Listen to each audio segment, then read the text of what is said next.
नमस्कार, मैं बालमुकुंद तिवारी आपका सभी का स्वागत करता हूं let's crack UPSC CSE Hindi के इस प्लेटफॉर्म पे। हम से पहले कि अपनी क्लास को आज स्टार्ट करें, हमें ये चीज़ जान लेनी है कि हर वह 3 सिलेक्शन जो भी यूपीएससी में होता है वह एक आपके अनअकैडमी के प्लेटफॉर्म से है। आरंभ बैच जो है 2024 का, यह 17 अगस्त से लाइव हो गया है, इसमें आप सब्सक्राइब कर सकते हैं। फाउंडेशन बैच जो है वह 2025 का, ये भी 17 अगस्त से लाइव हो गया है, सब्सक्राइब कर सकते हैं इसमें। प्रतिज्ञा बैच जो है आईएएस 2024 का, ये 16 अगस्त से सीधा मुखर्जी नगर से लाइव है, आप इसमें सब्सक्राइब कर सकते हैं। 0% ईएमआई पे अगर आप फीस भरना चाहते हैं ईएमआई में अपनी, तो वो आप उसे यहाँ से दे सकते हैं। इस नंबर पर दिए हुए नंबर पे आप कॉल करिए। मंथली करंट अफेयर मैगजीन जो है वह बाहर आ चुकी है, हिंदी भाषा में है।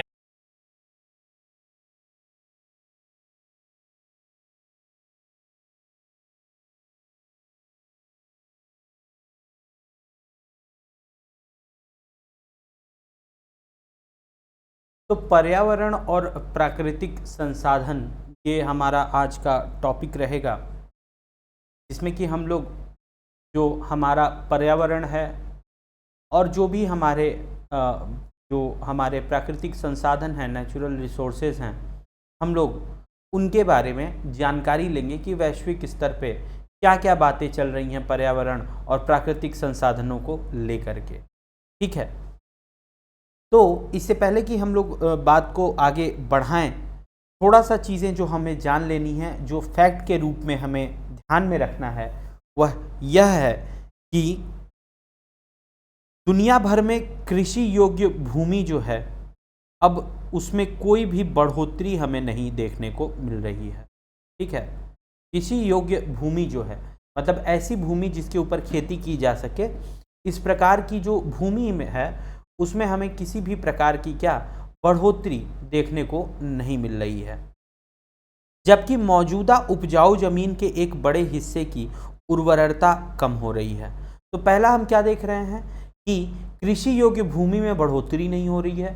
दूसरा क्या कि जो मौजूदा है उसकी उर्वरता यानी फर्टिलिटी भी उसकी कम हो रही है।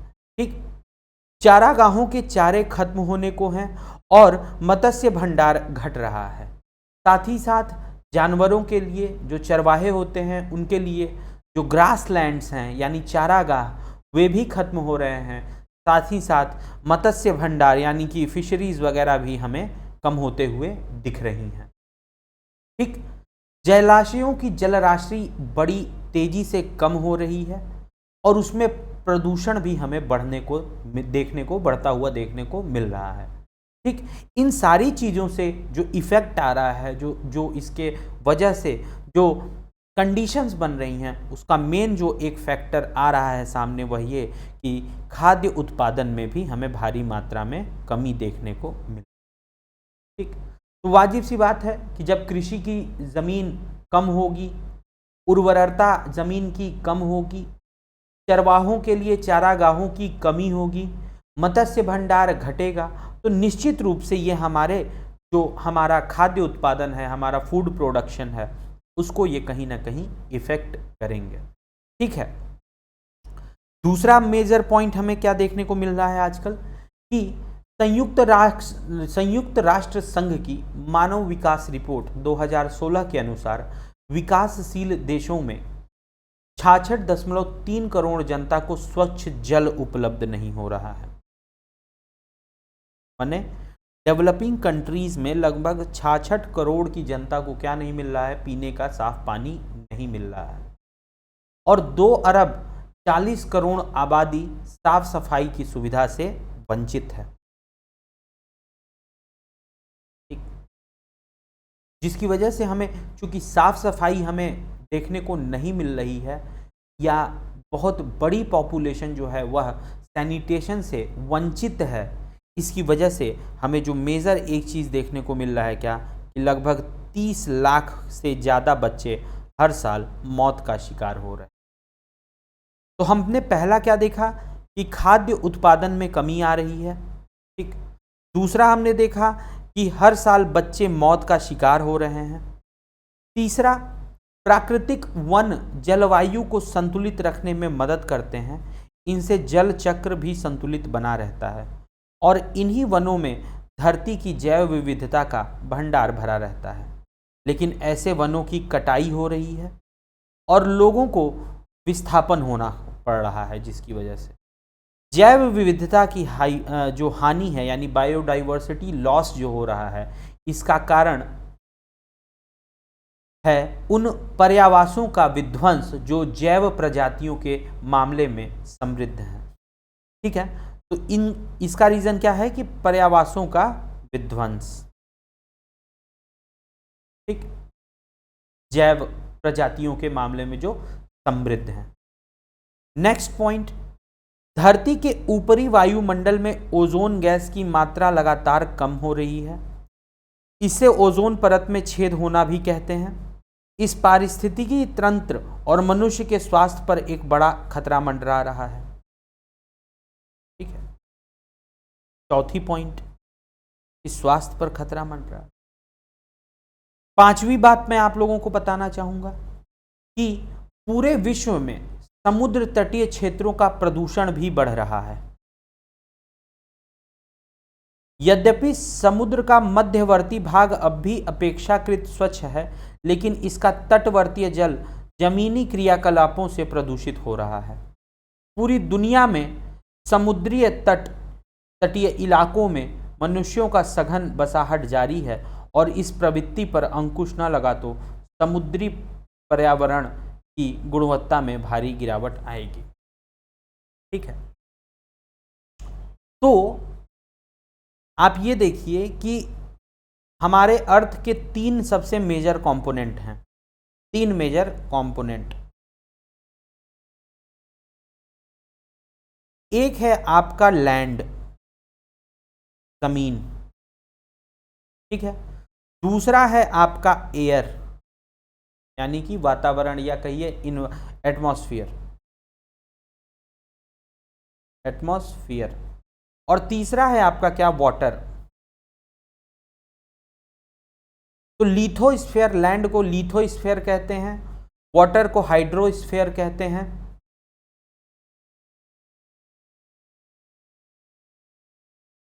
ये हो गया आपका लिथोस्फेयर।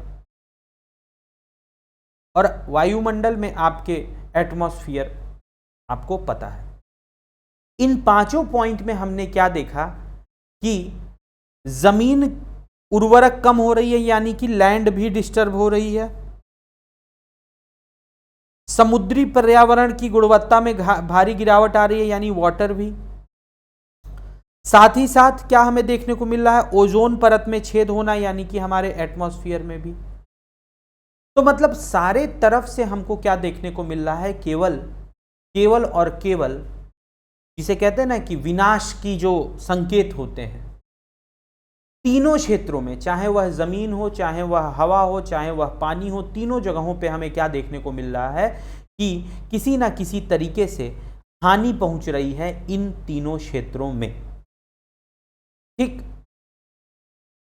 अब आपका क्वेश्चन आएगा कि सर ये तो मतलब ज्योग्राफी का विषय है, हम लोग इसे पॉलिटी में क्यों पढ़ रहे हैं या पॉलिटिकल साइंस में क्यों पढ़ रहे हैं?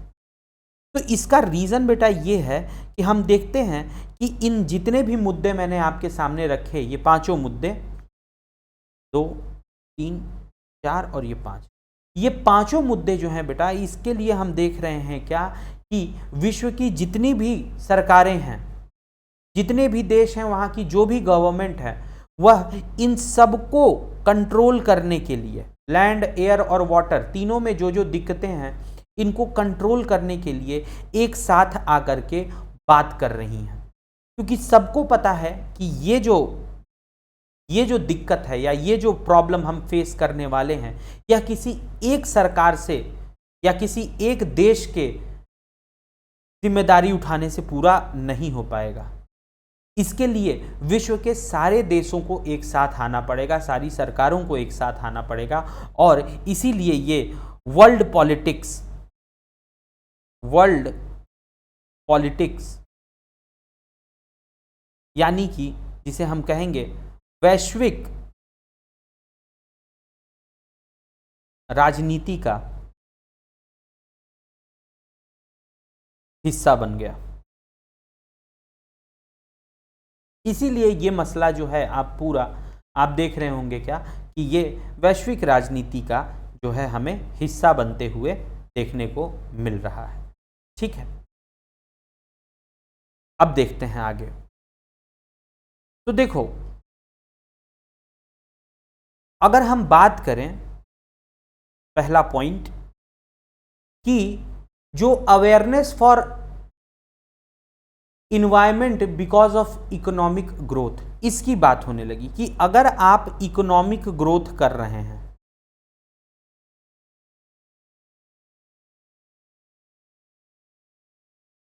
तो इसकी वजह से क्या हो रहा है, यानी कि अगर आप आर्थिक विकास कर रहे हैं तो आपको पर्यावरण के प्रति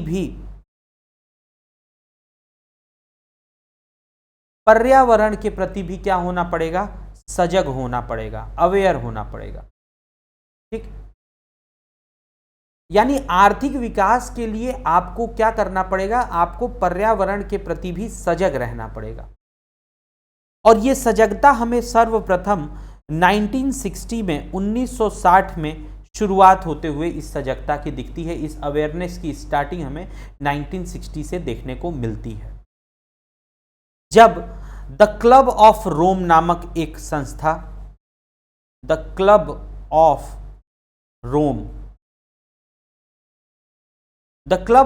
रोम नामक एक संस्था जो कि एक थिंक टैंक, ये आते हैं किस चीज को लेकर के, ये आते हैं अपने एक कॉन्सेप्ट को लेकर के जिसे कहा गया था क्या, लिमिट टू ग्रोथ। ठीक है, तो क्लब ऑफ रोम एक किताब लिखता है जिसका नाम था क्या, लिमिट टू ग्रोथ।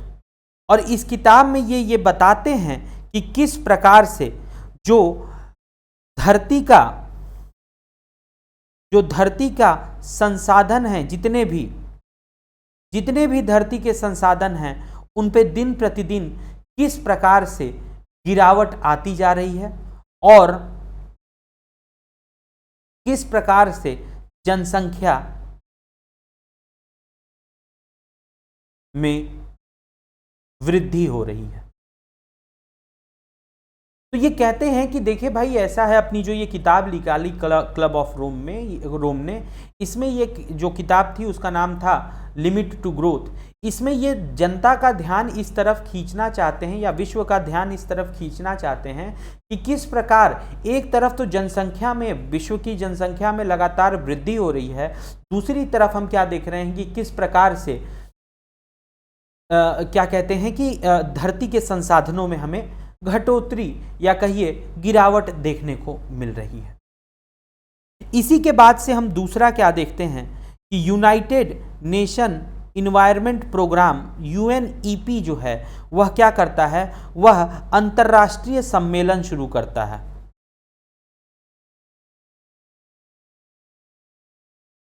अंतर्राष्ट्रीय सम्मेलन शुरू करता है किस चीज को लेकर के, पर्यावरण से रिलेटेड जो भी दिक्कतें हैं, यानी इन्वायरमेंटल जो प्रॉब्लम्स हैं, इनको लेकर के हम क्या देखेंगे कि इसी के बाद से यूनाइटेड नेशन इन्वायरमेंट प्रोग्राम जो है वह कई सारे अंतर्राष्ट्रीय सम्मेलन शुरू करता है। ठीक, और फिर सबसे जो महत्वपूर्ण जो स्टेप उठाया जाता है वह होता है क्या, वह होता है 1992 में 1992 में, जब UN conference on environment and development नामक एक UN यानी संयुक्त राष्ट्र पर्यावरण तथा विकास पर एक सम्मेलन होता है। कहां पर, रियो डी जेनेरियो में।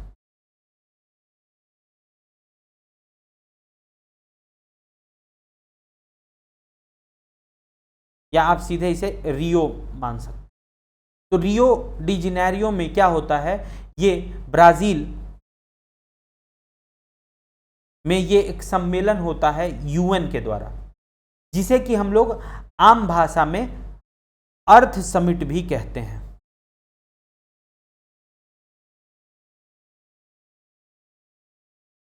ठीक है, क्या कहते हैं हम, अर्थ समिट भी कहते हैं। ठीक है, अब उसके बाद देखिए 5 साल बाद, 5 साल बाद हमें क्या देखने को मिलता है कि एक ब्रूडलैंड रिपोर्ट आती है।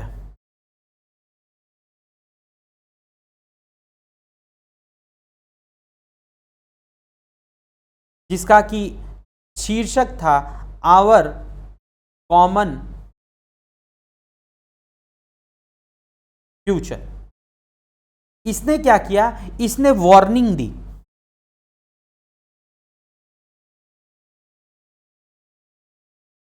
इसने क्या वार्निंग दी कि जो भी आप पारंपरिक तरीका अपना रहे हैं, जो भी आप पारंपरिक तरीका अपना रहे हैं, किस लिए, आर्थिक विकास के लिए,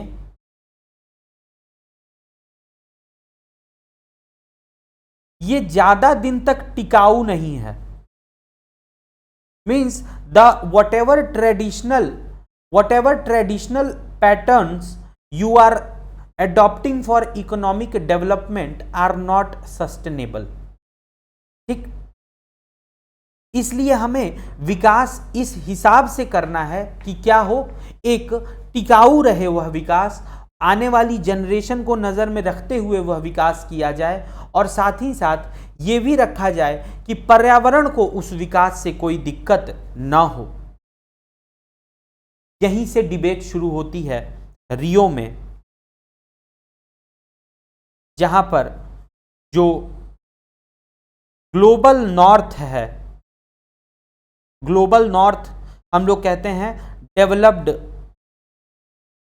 कंट्रीज को, जैसे यूएस हो गया, ब्रिटेन हो गया, यूरोप हो गया, ये सब ग्लोबल नॉर्थ में आते हैं, ये विकसित हैं। ठीक है ना, विकसित।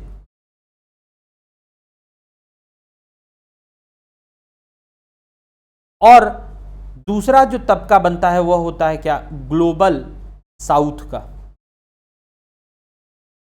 जो थे क्या, विकासशील, विकासशील यानी डेवलपिंग।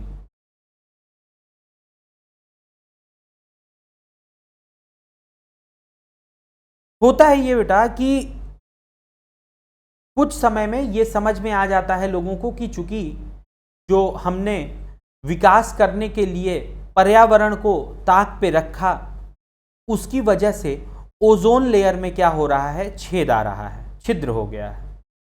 ठीक, जिसकी वजह से जो सूर्य से आने वाली तमाम हानिकारक जो किरणें हैं वे हमारे वातावरण में प्रवेश कर रही हैं। Means the sun rays which are not good for the health of humans are entering through those ozone holes.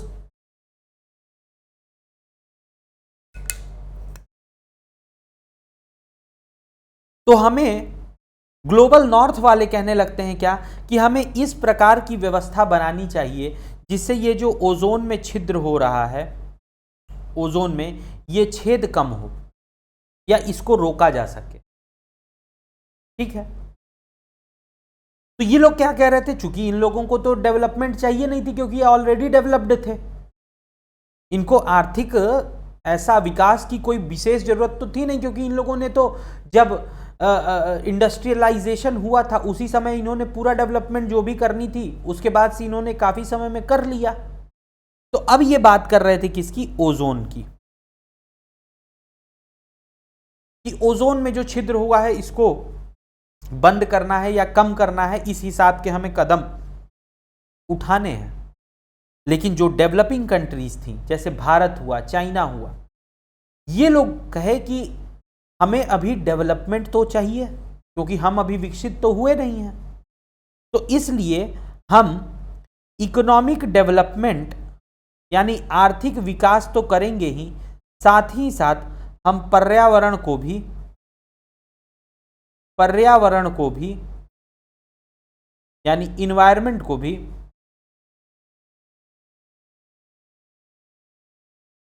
Properly manage करेंगे।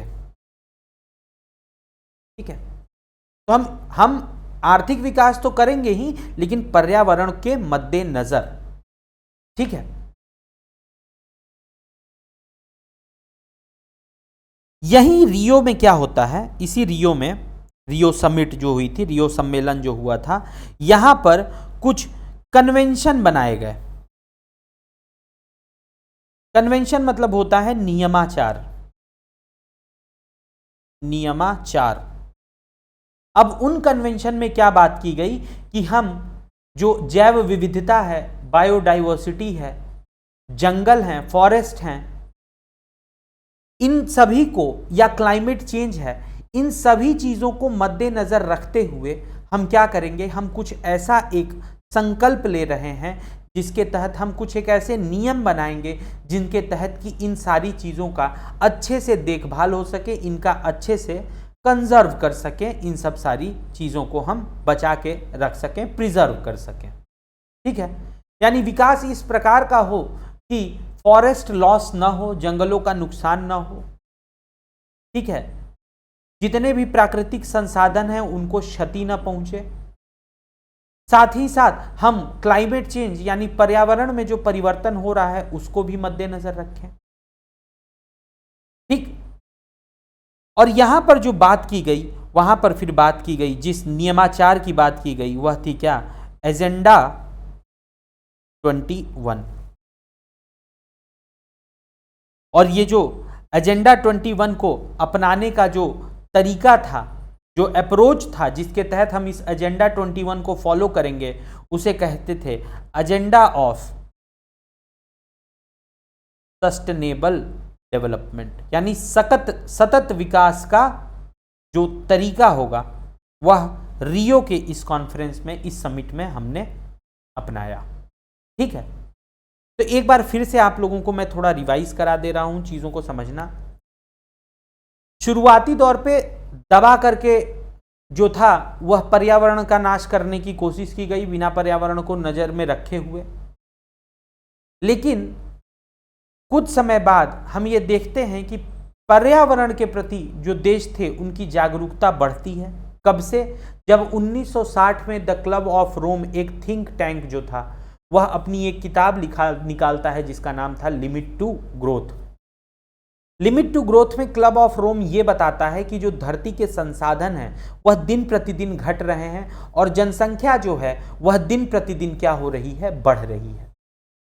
इसी बात के मद्देनजर रखते हुए हम ये देखेंगे कि यूनाइटेड नेशन इन्वायरमेंट प्रोग्राम ने इसके बाद से लगातार अंतर्राष्ट्रीय सम्मेलनों का एक सीरीज चालू की, जिसमें कि जो भी पर्यावरण से रिलेटेड जो भी दिक्कतें हैं, जो भी प्रॉब्लम्स हैं, उनके बारे में डिस्कशन करना शुरू किया गया।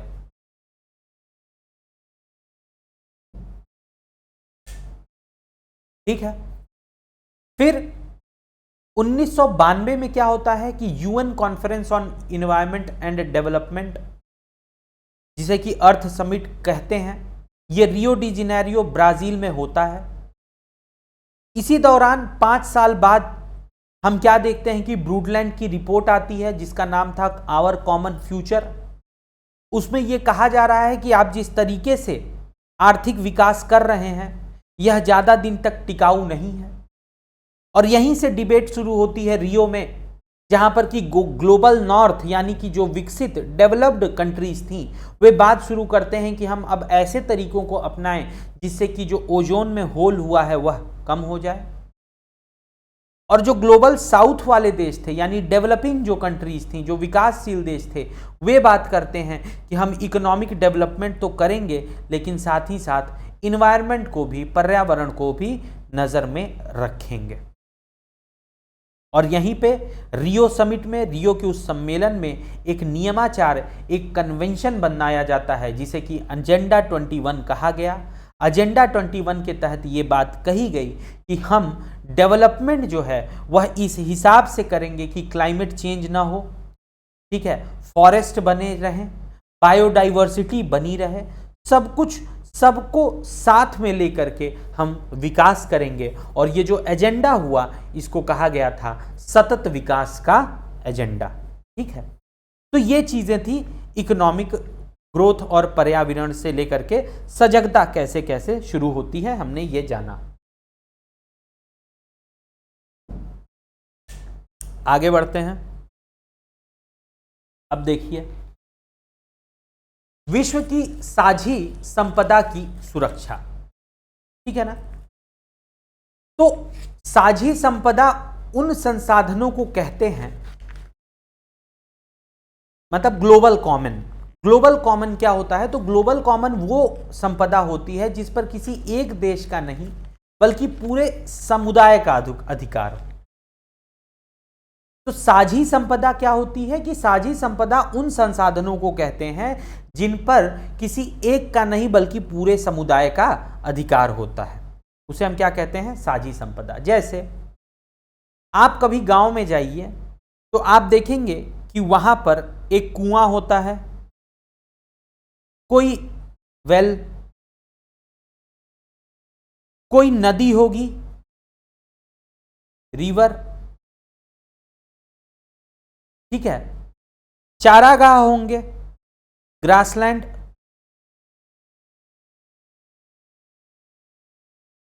या अगर आप शहर में हैं तो आप देखेंगे कि पार्क होते हैं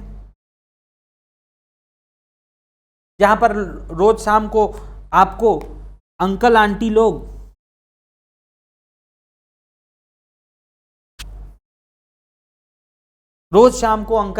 आपको टहलते हुए दिखेंगे। तो वो किसी व्यक्तिगत व्यक्ति की किसी की संपदा नहीं है ना।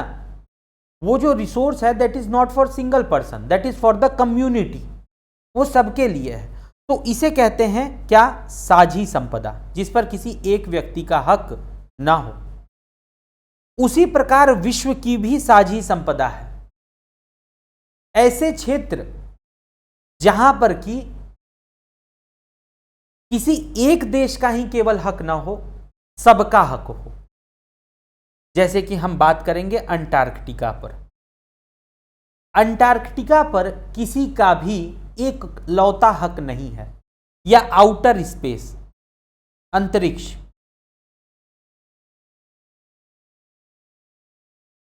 किसी एक देश का अंटार्कटिका हुआ या आउटर स्पेस हुआ, अंतरिक्ष हुआ, यहां पर किसी भी एक व्यक्ति की या एक देश की का वो पर्सनल संपदा नहीं है, वह विश्व का है।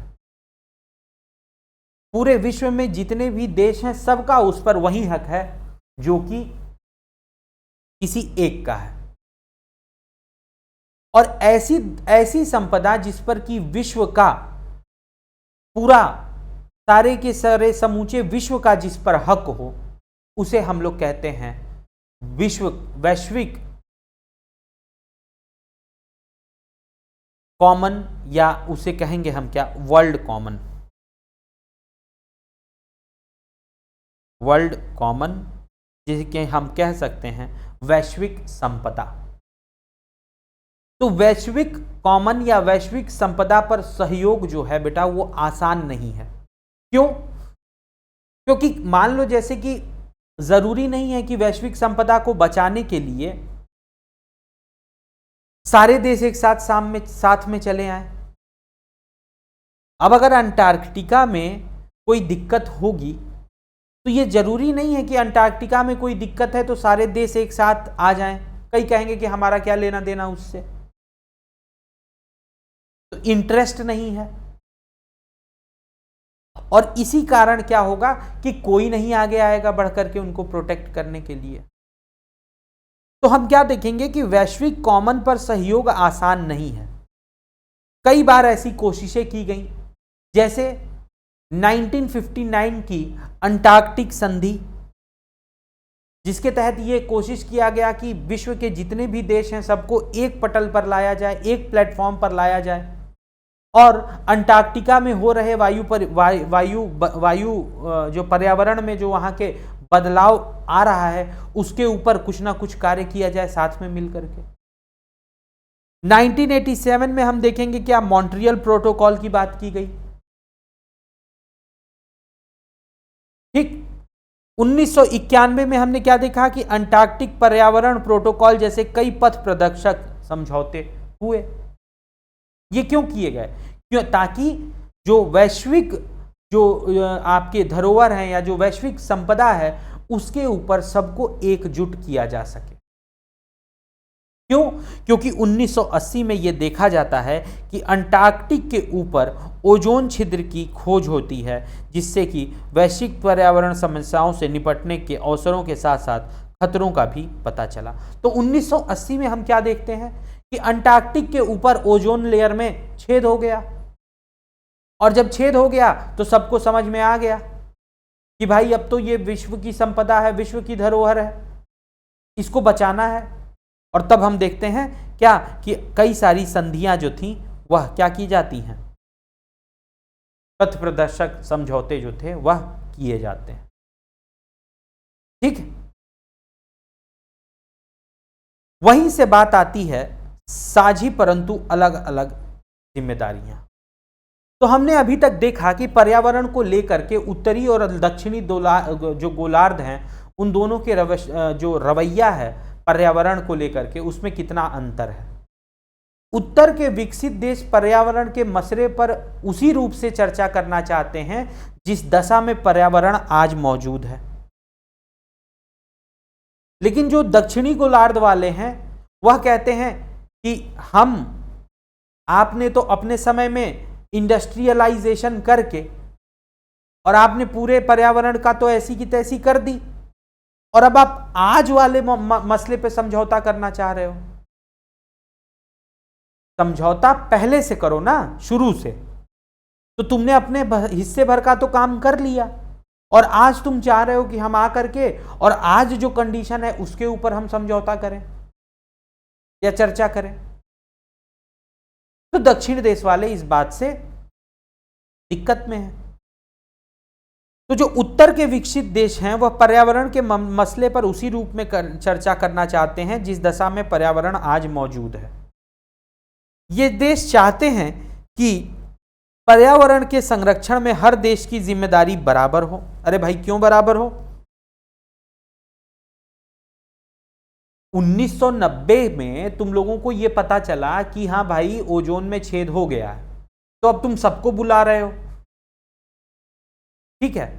और जब तक मलाई काटना था तब तक आप लोग खूब बढ़िया से बैठ करके बिना कुछ खूब दबा करके CO2 का एमिशन किए। वहीं दक्षिण के जो विकासशील देश हैं वह यह तर्क देते हैं कि विश्व में पारिस्थितिकी को नुकसान अधिकांशतः विकसित देशों के औद्योगिक विकास ने पहुंचाया है। यदि विकसित देशों ने पर्यावरण को ज्यादा नुकसान पहुंचाया है तो इस नुकसान की भरपाई की जिम्मेदारी भी उन्हें ज्यादा उठानी चाहिए, ठीक है।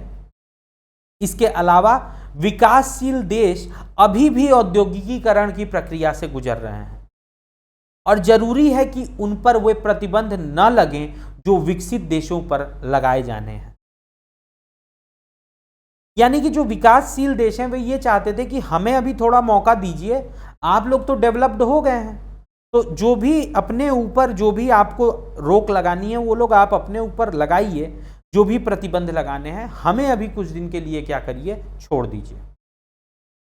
तो इस प्रकार हम क्या देखेंगे कि अंतर्राष्ट्रीय पर्यावरण कानून के निर्माण, प्रयोग और व्याख्या में विकासशील देशों की विशिष्ट जरूरतों का ध्यान रखा जाना चाहिए।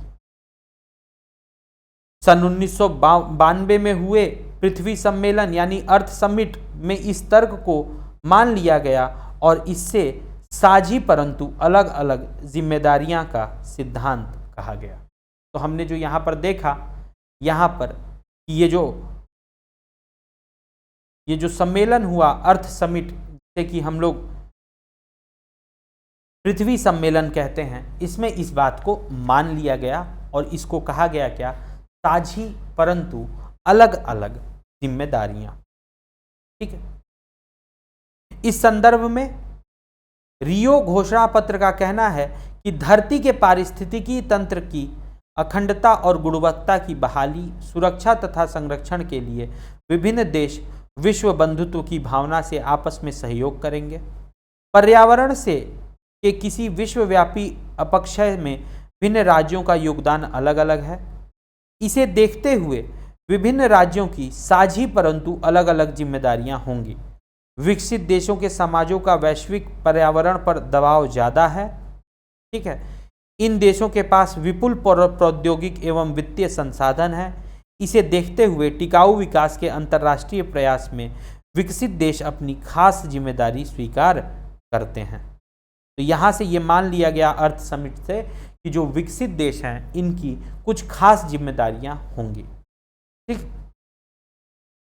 जलवायु के परिवर्तन से संबंधित संयुक्त राष्ट्र संघ के नियमाचार यानी United nation framework convention on climate change में भी कहा गया है कि इस संधि को स्वीकार करने वाले देश अपनी क्षमता के अनुरूप पर्यावरण के अपक्षय में अपनी हिस्सेदारी के आधार पर साझी परंतु अलग अलग जिम्मेदारियां निभाते हुए पर्यावरण की सुरक्षा के प्रयास करेंगे।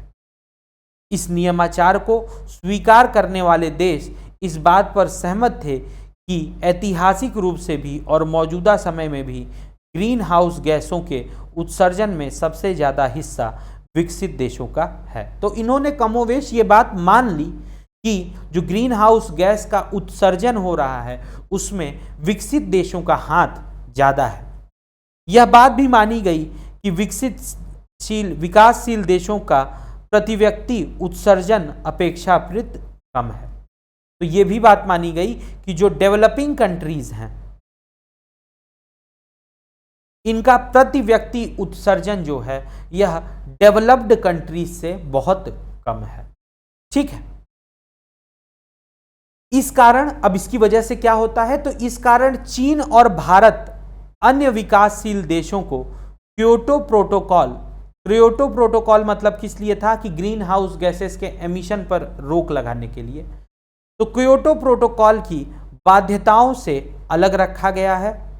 क्योटो प्रोटोकॉल एक अंतर्राष्ट्रीय समझौता है। इसके अंतर्गत औद्योगिक देशों के लिए ग्रीन हाउस गैसों के उत्सर्जन को कम करने के लक्ष्य निर्धारित किए गए हैं। तो क्योटो प्रोटोकॉल के अंतर्गत जो भी औद्योगिक देश हैं जो अपना औद्योगिकीकरण कर रहे हैं उनके ऊपर कुछ ना कुछ एक लक्ष्य निर्धारित किया गया है कि आप इतना अपना कार्बन एमिशन को कम करिए। ठीक है ना, यानी ग्रीन जो कार्बन का जो आप उत्सर्जन कर रहे हैं उसे कम करिए, ये क्योटो प्रोटोकॉल में बात की गई थी। लेकिन ये जो क्योटो प्रोटोकॉल था इसके अंतर्गत जो विकसित देश हैं उनके ऊपर रोक टोक ज़्यादा लगाई गई है और जो विकासशील हैं उनके ऊपर कम। कार्बन डाइऑक्साइड, मीथेन और हाइड्रोफ्लोरोकार्बन जैसी कुछ गैसों के बारे में माना जाता है कि वैश्विक ताप वृद्धि यानी ग्लोबल वार्मिंग में इनकी कोई ना कोई भूमिका जरूर है। ग्लोबल वार्मिंग की परिघटना में विश्व का तापमान बढ़ता है और धरती के जीवन के लिए यह बड़ी प्रलयकारी साबित होगी। जापान के क्योटो में 1997 में इस प्रोटोकॉल पर सहमति बनी थी। तो क्योटो कहाँ पर है?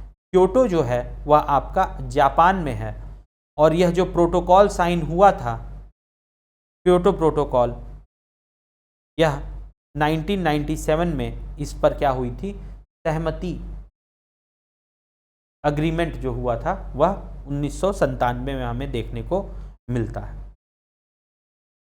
ठीक, 1992 में इस समझौते के लिए कुछ सिद्धांतों को तय किया गया और सिद्धांत की इस रूपरेखा यानी United nation framework convention on climate change पर हम सहमति जताते हुए हस्ताक्षरित हुए। क्योटो प्रोटोकॉल पर इन्हीं सिद्धांतों के आलोक में सहमति बनी। मतलब इन सारी चीज़ों को रखते हुए, जैसे कि यहाँ जो बात हुई थी कि कॉमन बट डिफरेंशिएटेड रिस्पॉन्सिबिलिटी यानी साझी परंतु अलग अलग जिम्मेदारियों के मद्देनज़र डेवलपिंग कंट्रीज़ को थोड़ा सा लोड कम दिया गया। डेवलप्ड यानी विकसित जो देश थे उनको ज़्यादा जिम्मेदारी उनके ऊपर थोपी गई। साथ ही साथ जो हमने क्योटो प्रोटोकॉल को देखा, क्योटो प्रोटोकॉल के अंदर भी ये बात की गई कि जो विकसित देश हैं वह कार्बन उत्सर्जन यानी कार्बन एमिशन को ज़्यादा कम करेंगे in comparison to developing country यानी कि विकासशील देश। ठीक है, अब पर्यावरण के मसले पर भारत का पक्ष देख लेते हैं बेटा। व्हाट आर द, भारत ने क्या क्या कदम उठाए? तो भारत ने सबसे पहले क्या किया? भारत ने सबसे पहले 2002 में क्योटो प्रोटोकॉल को साइन किया।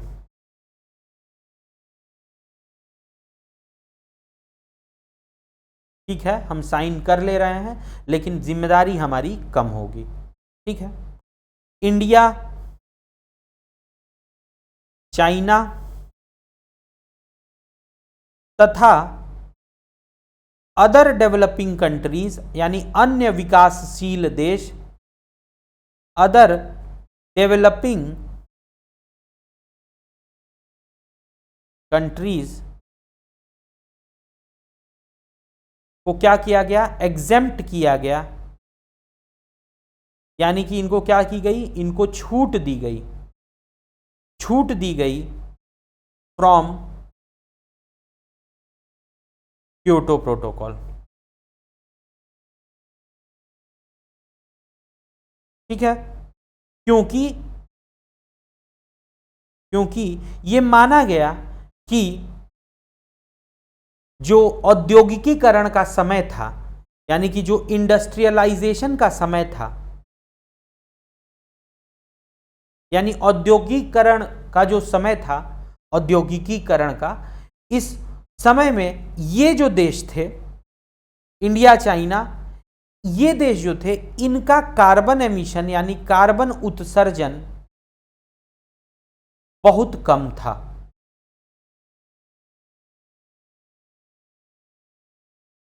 ठीक,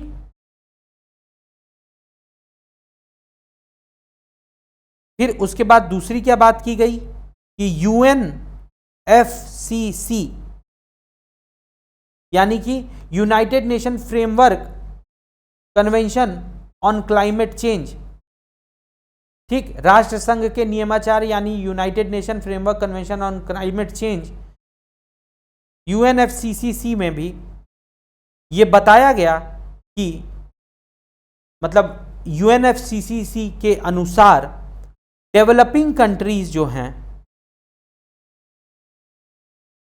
डेवलपिंग कंट्रीज यानी विकासशील देश जो हैं, उनके ऊपर जिम्मेदारी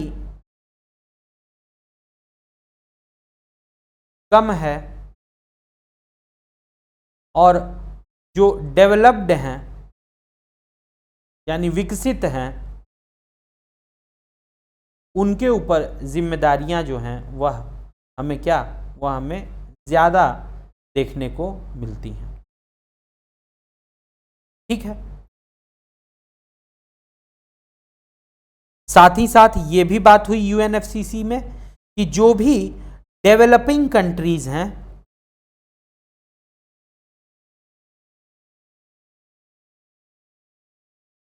उनकी प्राथमिकता जो रहेगी यानी प्रायोरिटी जो होगी वह क्या होगी? वह होगी आर्थिक तथा सामाजिक विकास की। ठीक, तो जो डेवलपिंग यानी विकासशील जो देश होंगे उनकी प्राथमिकता क्या रहेगी? अभी के समय में इनकी प्राथमिकता आर्थिक तथा सामाजिक विकास की होगी। वहीं पे अगर हम विकसित देशों की बात करें तो उनका प्राथमिकता अभी जो है वह पर्यावरण के संरक्षण की होगी। अगर थोड़ा सा हम आपको इंपॉर्टेंट थोड़ा कुछ डेटा दे दें तो इंडिया का 2030 में कार्बन उत्सर्जन यानी एमिशन जो है बढ़ जाएगा। तो भारत का 2030 तक कार्बन उत्सर्जन जो है वह बढ़ जाएगा, लेकिन फिर भी जो औसत कार्बन उत्सर्जन पूरे विश्व का 2000 के समय में था, आज से 23 साल पहले जो था उससे कम रहेगा। मतलब 2030 तक हमारा कार्बन एमिशन तो बढ़ेगा, लेकिन 2000 की तुलना में जो 2000 में वैश्विक कार्बन उत्सर्जन था उससे हमारा 2030 में भी कम रहेगा। ठीक है, जैसे जो वैश्विक उत्सर्जन था वह 2000 में 3.8 टन था 2000 में, और भारत का 2030 में 1.6 टन होगा। ठीक है, मतलब जो वैश्विक कार्बन उत्सर्जन 2000 में था वह कितना था, 3.8, और भारत 2030 में जब जाएगा तब जाकर के इसका 1.6 होगा, केवल 1.6 टन। और यहीं अगर हम भारत की 2000 में बात करें कि सन 2000 में जो कार्बन उत्सर्जन भारत का था वह कितना था, तो वह था आपका 0.9 टन। तो समझो 2000 से लेकर के 2030 तक में भारत में हमने क्या देखा कि 0.7 टन की वृद्धि हुई, वहीं विश्व में सन 2000 में ही 3.8 टन का उत्सर्जन था। ठीक है, अब इसमें क्या है कि इसमें भारत की सरकार ने, इंडियन गवर्नमेंट ने बहुत सारी प्रोग्राम्स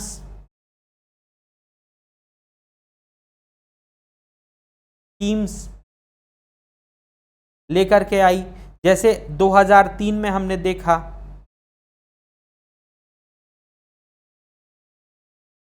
दो 2003 से पहले ही अगर हम देखें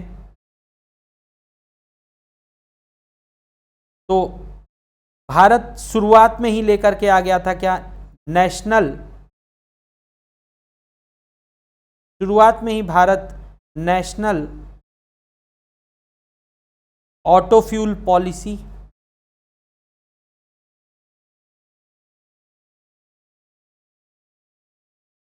यानी कि राष्ट्रीय ईंधन नीति लेकर के आए, जिसके तहत ये कहा गया कि हम लोग क्लीन फ्यूल का यूज करेंगे, यानी स्वच्छ और शुद्ध ईंधनों का प्रयोग करेंगे जिससे कि कार्बन का एमिशन कम हो। जैसे हम जो ऑटोमोबाइल वगैरह में जो ईंधन का प्रयोग करेंगे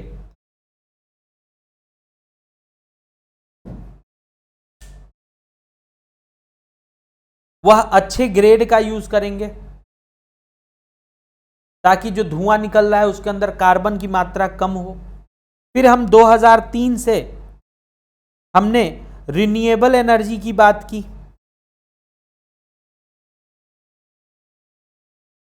यानी कि जिसे कहेंगे नवीकरणीय ऊर्जा। फिर हमने नेचुरल गैस की बात की। ठीक है, फिर हमने बायोडीजल की बात की। तो भारत ने इस प्रकार के बहुत स्टेप उठाए, बहुत सारे ऐसे कदम उठाए जिससे कि कार्बन एमिशन यानी कार्बन उत्सर्जन जो है वह हमारा क्या हो सके, कम हो जाए। ठीक है, अब आते हैं हम किस पे, संसाधनों की भू राजनीति पर।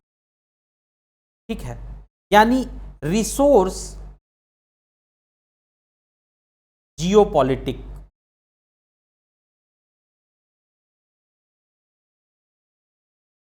तो देखो बेटा, संसाधनों की भू राजनीति का मतलब होता है कि किसे, क्या, कब, कहां और कैसे हासिल होता है।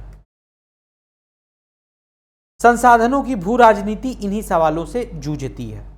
तो अगर हम संसाधनों की भू राजनीति की बात करें तो आपको मैं बताऊं कि संसाधनों की भू राजनीति जो है बेटा वह 3 चीजों पर डिपेंड करती है। एक है आपका ट्रेड,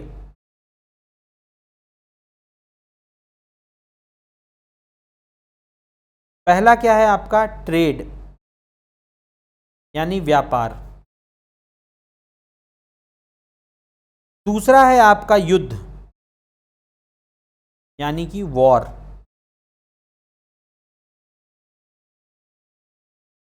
और तीसरा है आपका क्या? पावर यानी कि शक्ति। इन तीनों के इर्द गिर्द जो है संसाधनों की भू राजनीति घूमती है, और जिसके केंद्र में क्या होता है? जिसके केंद्र में होते हैं अन्य देशों पर अन्य देशों के संसाधन।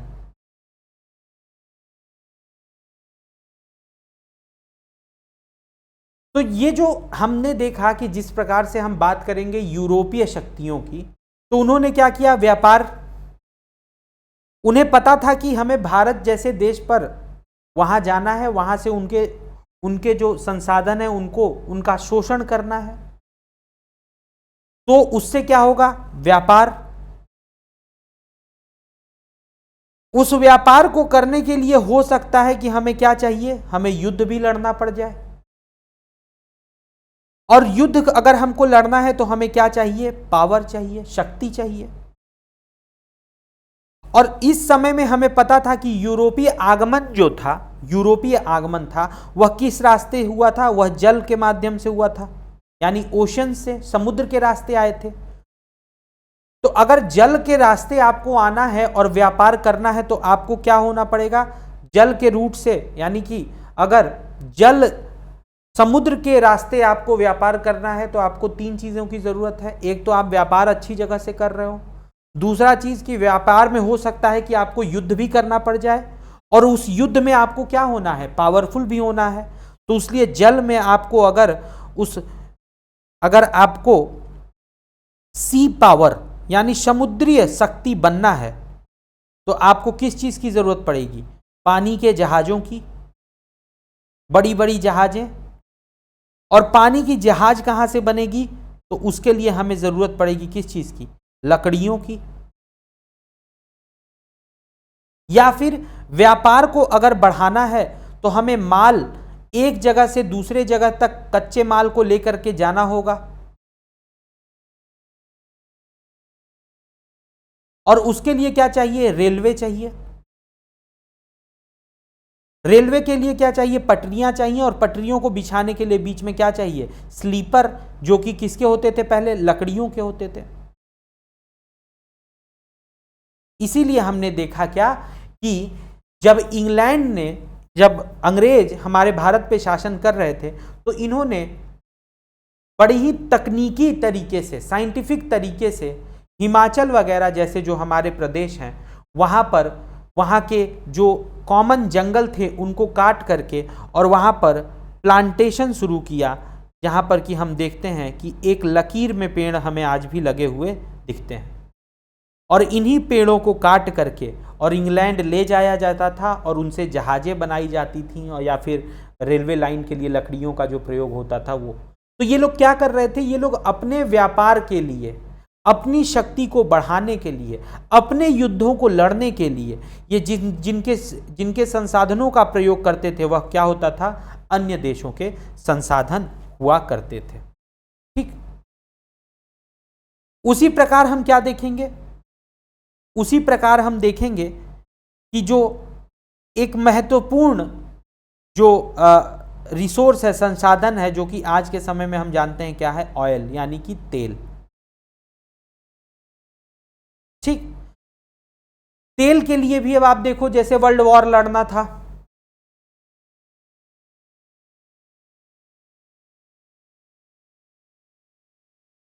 जैसे कि हमने क्या देखा कि विश्व युद्ध लड़ना था, तो अब विश्व युद्ध में लड़ने के लिए क्या चाहिए? टैंक वगैरह। ये टैंक कैसे चलेंगी? इन ऑयल्स की मदद से। तो हमने देखा कि रणनीतिक तरीकों से ऐसे क्षेत्रों पर कब्जा किया गया जो कि तेल के लिए भी, हमें क्या देखते थे? तेल के लिए भी एक इंपॉर्टेंट सोर्स थे, स्रोत थे। जैसे आपने इराक में देखा, सऊदी अरब है, आपने यहां पर देखा इजराइल को किस तरीके से सऊदी अरब के क्षेत्र में, अरब के जो पेनिनसुला है उस पर स्थापित किया गया ताकि तेल के ऊपर क्या किया जाए। 1948 में 1948 में इजराइल को अरेबियन पेनिनसुला के ऊपर स्थापित कर दिया गया। क्यों? ताकि जो स्ट्रेटेजिक यानी रणनीतिक रूप से जो तेल के भंडार हैं वहां तक इन अमेरिका हुआ या फिर देखिए अमेरिका हुआ, रशिया हुआ, यूरोप हुआ, इन सारे क्षेत्रों से या ये जो भी एरिया हैं, जो भी क्षेत्र हैं, यहाँ से ये जो तेल के कुएं थे, तेल के जो फील्ड थे, इनकी दूरी बहुत ज़्यादा थी। तो इनको चाहिए था एक बेस अपना, जहाँ पर कि ये क्या करते, अपनी सेना थोड़ी मोड़ी और थोड़ा बहुत कंट्रोल बनाए रखने के लिए अपनी एक टुकड़ी वहाँ तैनात करें। इसीलिए हम देखते हैं कि 1948 में इन्होंने क्या किया, अरब के पेनिनसुला पर इजराइल जैसे देश को मान्यता दे दी ताकि वहां पर हम बैठ करके नजर रख सकें। कहीं रशिया का इन्फ्लुएंस, रशिया का प्रभाव सऊदी पर न पड़ जाए, इसलिए अमेरिका ने इजराइल को अपने अंडर में ले लिया। तो इस प्रकार की हम राजनीति जो थे यह देखते रहे हैं। तो पहला था क्या हमारा ऑयल का। दूसरा हम क्या देखते हैं, दूसरा हम देखते हैं वाटर के लिए, पानी के लिए, पीने के योग्य पानी। हमको पता है कि दिन प्रतिदिन स्कैरसिटी ऑफ वाटर बढ़ती जा रही है, ड्रिंकिंग वाटर, पानी में क्या हो रहा है, कमी हो रहा है। कई बार आप लोगों ने यह भी जुमला सुना होगा कि तीसरा जो वर्ल्ड वॉर होगा वह किसके लिए होगा, पानी के लिए होगा।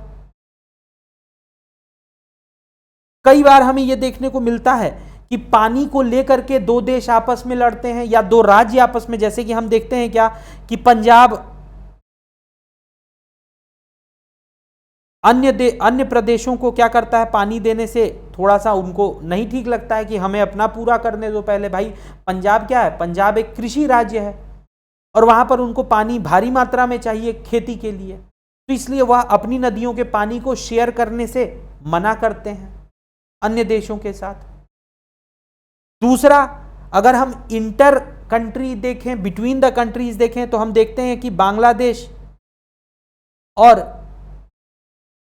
भारत के बीच में हमें, जैसे मान लो एक एग्जांपल लेते हैं, तीस्ता नदी को लेकर के आपस में इन दोनों में दिक्कत चलती रहती है रिगार्डिंग द वाटर शेयरिंग, पानी को शेयर को लेकर के।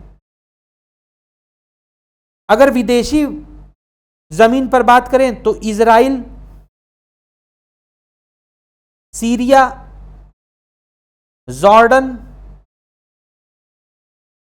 इन देशों में भी पानी को लेकर के आपसी मारामारी चलती रहती है।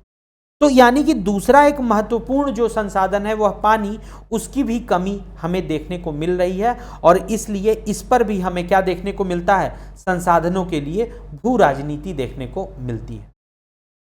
ये जो कार्टून आप यहां पर देख रहे हैं, ये नियो कॉलोनियलिज्म का एक कार्टून है जिसमें कि ये सैनिक जो हैं ये दूसरे देश के ऊपर हमला कर दिए हैं और कह रहे हैं कि हम तुम्हारे देश को मटिया मेट कर दिया है, अब उसके पुनर्निर्माण का खर्चा दो। मतलब ये इराक में, जैसे इराक में हमने देखा अमेरिकी सेना जो थी वह इराक में घुसती है, इराक को पूरी तरीके से क्या करती है, ध्वस्त कर देती है और फिर अब कहती है कि हम वहां पर एक स्टेबल गवर्नमेंट लेकर के आएंगे। तो वही बात कह रहा है कि हमने तुम्हारे पूरे देश को मटिया मेट कर दिया है, अब उसके पुनर्निर्माण का क्या दो, खर्चा दो। तो ये दूसरा वाला सोल्जर कह रहा है कि हम भुगतान के रूप में पेट्रोलियम जैसे प्राकृतिक संसाधन जो है वह स्वीकार करते हैं। मतलब तुम पेमेंट में हम तुम्हारे देश को बनाएंगे, उसके बदले तुम हमें क्या दो, तुम हमें पेट्रोलियम वगैरह दो। तो ये एक तरीके का व्यंग्य था। तो संसाधनों की भू राजनीति जो थी बेटा, ये हम लोगों ने थोड़े में समझ लिया। अब देखते हैं मूल निवासी या इंडिजीनियस पीपल और उनके अधिकारों के बारे में। तो मूल निवासियों का सवाल पर्यावरण, संसाधन और राजनीति को एक साथ जोड़ देता है। ठीक है, जैसा कि हम देखते हैं कि कई बार इंडिजीनियस पीपल, जिन्हें कि हमारे यहाँ आदिवासी कहा जाता है, तो संसाधनों के लिए, जैसे कोयले की अगर हमको खान कहीं से कोयला निकालना है तो बड़ी भारी मात्रा में जंगलों की कटाई की जाती है और वहां पर खनन किया जाता है। इसके कारण हम देखेंगे क्या कि बहुत सारे ऐसे जो आपके जनजातीय समूह हैं उनको वहां से विस्थापन करना पड़ता है, माइग्रेट करना पड़ता है शहरों की तरफ। उनका रहने का जो जगह है, उनका जो घर था, मूल जो घर था, वह छिन जा रहा है केवल पर्यावरण और संसाधन के वजह से।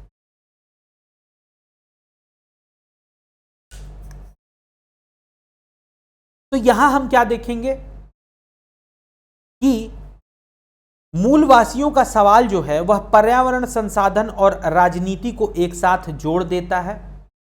संयुक्त राष्ट्र संघ ने 1982 में इनकी एक शुरुआती परिभाषा दी थी। किसकी? मूलवासियों की। इन्हें ऐसे लोगों का वंशज बताया गया जो कि मौजूदा देश में बहुत दिनों से रहते चले आ रहे हैं, फिर भी किसी दूसरी संस्कृति या जातीय मूल के लोग विश्व के दूसरे हिस्से से उस देश में आए और इन लोगों को अधीन बना लिया। मतलब ऐसे लोगों का वंशज हैं ये जो कि किसी मौजूदा देश में बहुत दिनों से रहते चले आ रहे हैं, फिर किसी दूसरी संस्कृति या जातीय मूल के लोग विश्व के दूसरे हिस्से से उस देश पर आए और इन लोगों को अधीन बना लिया।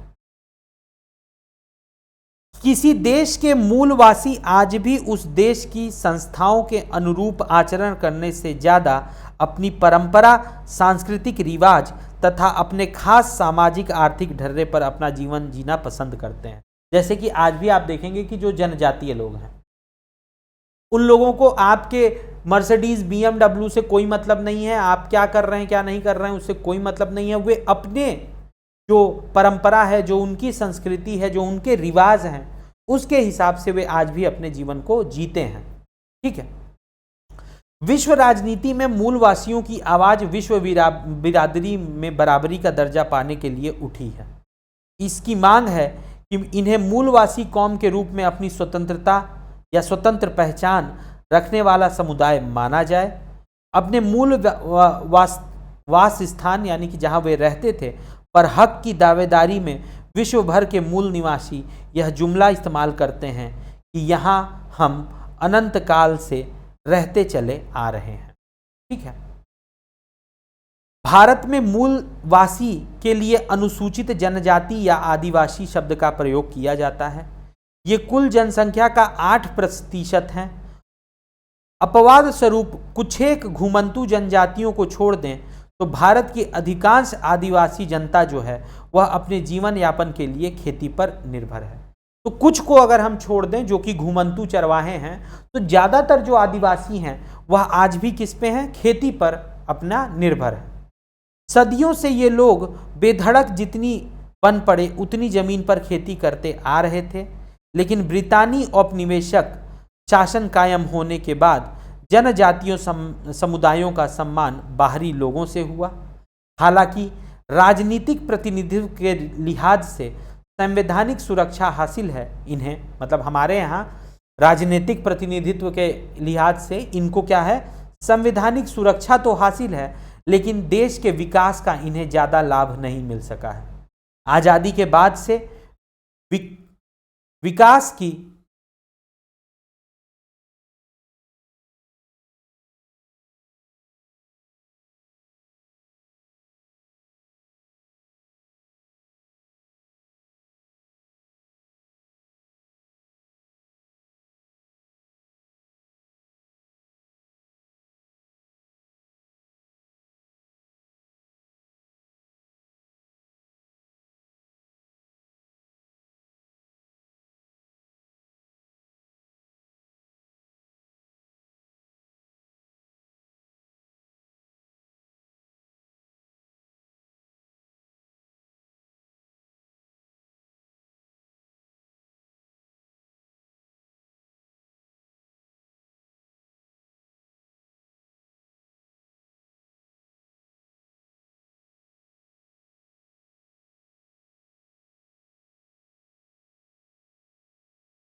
आज़ादी के बाद से हम देखेंगे कि विकास की बहुत सी परियोजनाएं चली और बड़ी संख्या में लोग विस्थापित हुए। ऐसी परियोजनाओं से विस्थापित होने वालों में यह समुदाय सबसे बड़ा है।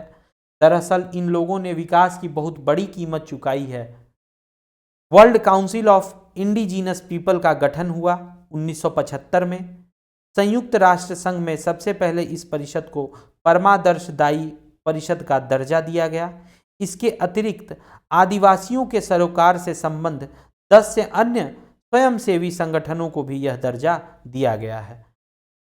ठीक है, तो ये जो आप फोटो देख रहे हैं, ये एक इंडिजीनस पीपल हैं। कहाँ के? अमेरिका के, नॉर्थ अमेरिका के। हम जो आज अमेरिकी देख रहे हैं, ये वहाँ के असली अमेरिकी नहीं हैं। ये वाले जो लोग हैं, ये वहाँ के असली अमेरिकी जिन्हें कहा गया है, ये वो लोग हैं। तो ये जो था हम लोगों का बेटा, ये आज का जो हमारा चैप्टर था, जो लेक्चर था, जिसमें कि हमने बात की इन्वायरमेंट एंड नेचुरल रिसोर्सेज, इसके बारे में हम लोगों ने इस चैप्टर में समझा। आशा करता हूं कि आपको चीज़ें समझ में आ गई होंगी। आप जब दोबारा से एनसीईआरटी को पढ़ेंगे तो आप चीज़ों को अब और अच्छे तरीके से समझने के काबिल हो जाएंगे। तब तक के लिए धन्यवाद। अपना ख्याल रखिएगा।